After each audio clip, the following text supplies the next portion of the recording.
Hello friends, সবাই কেমন আছো? আশা করি সবাই ভালো আছো, কারণ আগের থেকে অনেকটাই গরম কমে গেছে আর এখন ঠান্ডা ঠান্ডা ওয়েদার, বৃষ্টি।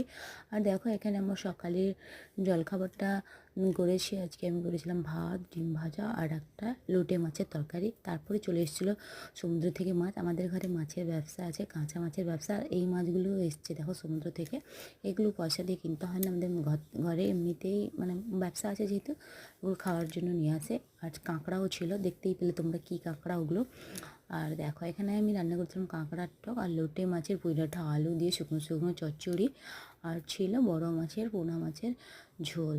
তো বন্ধুরা, আজকের আমার এই ভিডিও যদি ভালো লাগে তাহলে একটা লাইক কমেন্ট শেয়ার করতে ভুলবে না, প্রথমেই বলে দিলাম।